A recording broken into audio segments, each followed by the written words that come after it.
Okay बच्चों, आज मैं फिर वेलकम कर रहा हूँ आपका हमारी बायो की क्लास में।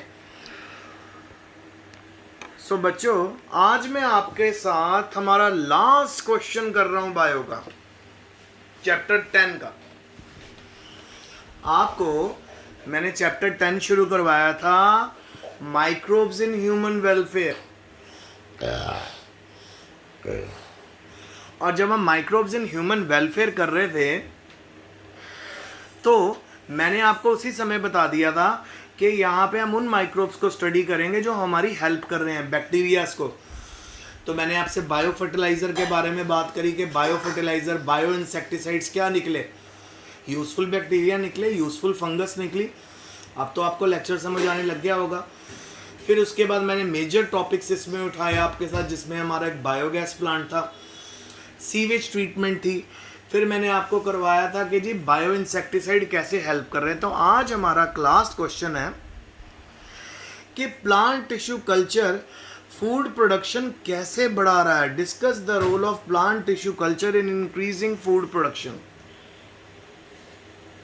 तो बच्चों, पहले तो आपको टिश्यू कल्चर के बारे में मैं बताना चाहता हूँ। बेटा, आप सभी जानते हो कि जितने भी प्लांट होते हैं उनकी जो टोटीपोटेंसी होती है वो बहुत ज़्यादा होती है। What is totipotency? Totipotency is regenerating power. इनकी रीजनरेटिंग पावर बहुत अच्छी होती है, बहुत बढ़िया होती है। तो प्यारे बच्चों, रीजनरेटिंग पावर ज़्यादा होने से क्या होता है कि इनके एक छोटे से पार्ट से भी, कुछ सेल से भी, छोटे से टिश्यू से भी हम पूरा प्लांट जनरेट कर सकते हैं। जैसे लेबोरेटरी में एक छोटा पीस अगर आपके पास कैरेट का है, उस छोटे पीस को हम कल्चर मीडियम के अंदर ग्रो करते हैं। कल्चर मीडियम होता है जिसमें सारे न्यूट्रिशनल कंपोनेंट्स अवेलेबल होते हैं और फाइनली वो पूरी की पूरी कैरेट में कन्वर्ट हो जाता है। तो उस तरह का जो प्लांट टिश्यू कल्चर है वो फूड की प्रोडक्शन को बढ़ाने में किस तरह से मदद कर रहा है। क्या हो रहा है यहाँ पे? क्या बना रहे हो आप?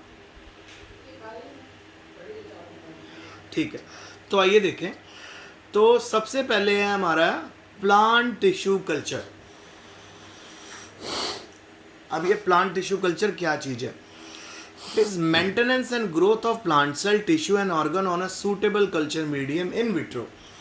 सो बेटा, अभी मैंने आपको क्या बताया कि लेबोरेटरी के अंदर एक अच्छे न्यूट्रिशनल मीडियम, ठीक है, कल्चर मीडियम के अंदर, सूटेबल कल्चर मीडियम के अंदर जब हम किसी भी प्लांट का सेल ग्रो करें, उसका टिश्यू ग्रो करें और उसका अगर कोई पर्टिकुलर ऑर्गन ग्रो करें, उसको प्लांट टिश्यू कल्चर बोलते हैं।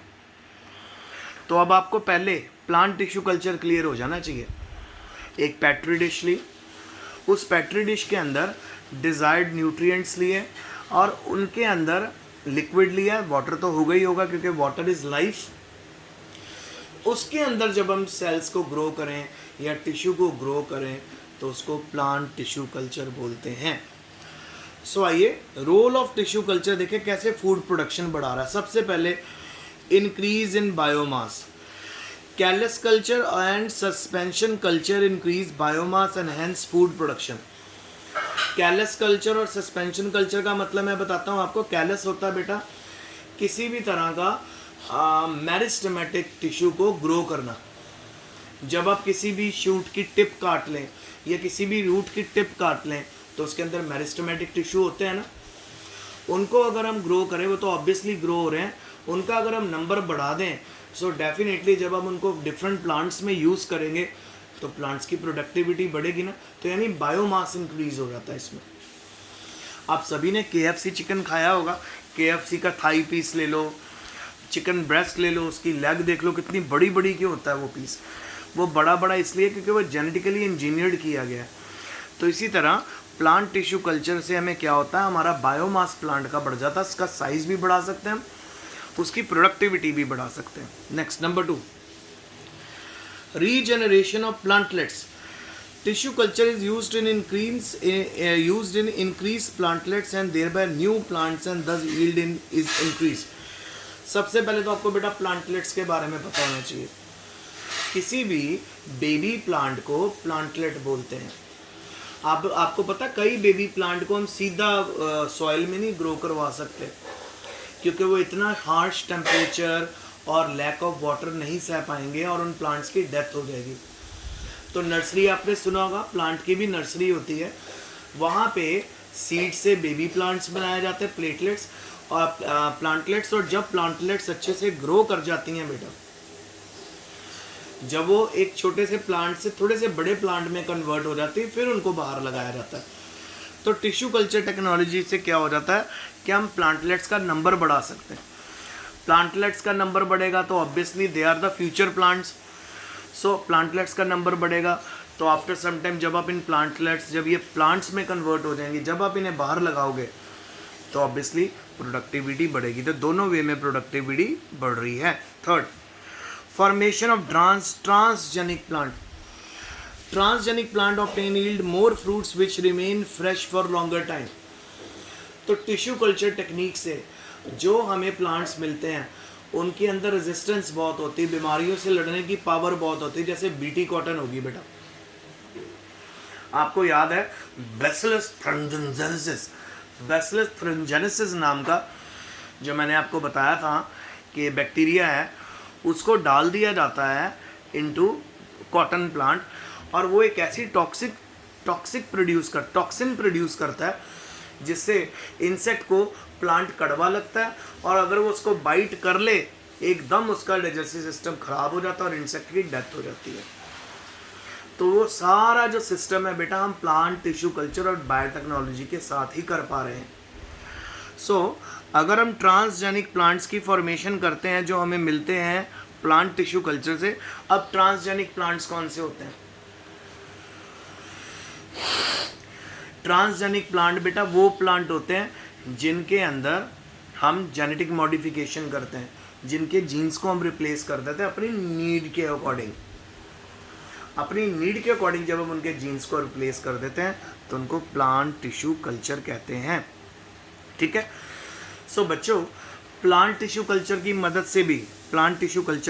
से भी हमें बहुत अच्छे ट्रांसजेनिक प्लांट्स मिलते हैं जिनसे हमें जो फ्रूट मिलते हैं वो फ्रूट फ्रेश भी बहुत रहते हैं और उनकी शेल्फ लाइफ भी बहुत होती है।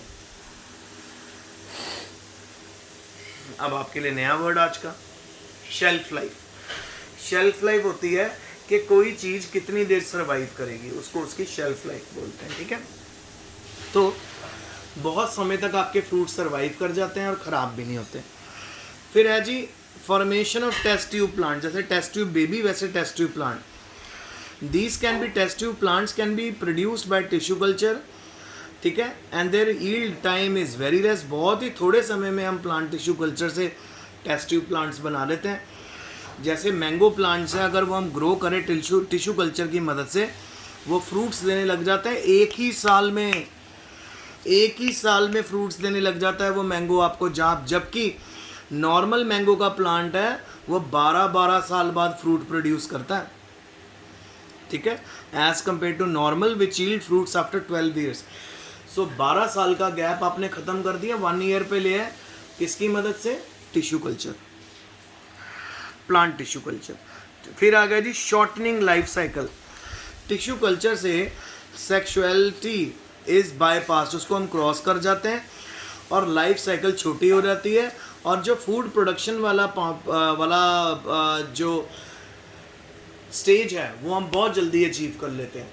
क्योंकि प्लांट टिश्यू कल्चर को अगर हम यूज़ कर रहे हैं तो हम रिप्रोडक्शन वाले जो साइकिल है उसको भी क्रॉस कर जाएंगे। सपोज कोई प्लांट एसेक्सुअल और सेक्सुअली रिप्रोड्यूस हो रहा है, सो अगर हम उसको ही क्रॉस कर गए और उस स्टेप में रिप्रोड्यूस होगा, फिर फर्टिलाइज होगा, ठीक है, फिर ओव्यूल के अंदर पोलन ग्रेन जाएगा, फिर वहाँ पर आप कह सकते हो कि एम्ब्रियो बनेगा, एम्ब्रियो से जाइगोट एम्ब्रियो, और फिर सीड बनेगा, फिर सीड के अराउंड फ्रूट आएगा, लॉन्ग टाइम। पर प्लांट टिश्यू कल्चर से सीधा आप डायरेक्ट फूड प्रोडक्शन की तरफ जा सकते हो, that is formation of fruit. So कितनी जल्दी काम हो रहा है। यहीं से नहीं पता चल रहा आपको कि मैंगो 1 साल में टिश्यू कल्चर की मदद से हमें फ्रूट्स देने लग जाता है, जबकि वो हर 12 साल के बाद फ्रूट्स देता है। फिर आ गया जी बेटा वायरस फ्री प्लांट। तो क्योंकि टिश्यू कल्चर में, प्लांट टिश्यू कल्चर में हम शूट टिप लेते हैं, रूट टिप लेते हैं, क्योंकि उनमें मेरिस्टेमेटिक जोन होता है, तो हमें वायरस फ्री प्लांट मिलता है, तो यहाँ पे फूड प्रोडक्शन बढ़ती है। फिर आ गया जी आगे anther culture. Pollen grain culture can bring millions of plant from a single flower. एक सिंगल फ्लावर से ढेरों ढेर प्लांट आप बना सकते हो टिश्यू कल्चर की मदद से। आगे embryo culture, it helps in overcoming seed dormancy. Seed dormancy क्या होती है कि अंडर वेरी फेवरेबल कंडीशन में ही सीड ओपन होता है, क्योंकि सीड के पास एब्सिसिक एसिड की अमाउंट ज़्यादा रहती है। कब तक? आपको पता है एंटी ग्रोथ हार्मोन है, कब तक रहती है? जब तक फेवरेबल कंडीशन ना आए, और जब फेवरेबल कंडीशन आएंगे एब्सिसिक एसिड कम होगा, सीड कोट ब्रेक होगा, उसमें से प्लीम्यूल और रेडिकल निकलेगा। पर प्लांट टिश्यू कल्चर की मदद से हम सीड डोरमेंसी बहुत जल्दी ब्रेक कर सकते हैं, और हम उसके जिस भी समय हम चाहें सीड्स के अंदर से प्लीम्यूल और रेडिकल निकालना, मतलब प्लांट ग्रो करवा सकते हैं। सो बच्चों, ये आज का लेक्चर था, वो आपको समझ आया होगा। अब जब कल मैं आपको मिलूंगा तो हम बायोटेक्नोलॉजी शुरू करने वाले हैं, वो भी बहुत इंटरेस्टिंग है। सो आज का क्वेश्चन प्लीज़ कॉपी में लिख लेना। तब तक के लिए stay safe, stay home and study hard.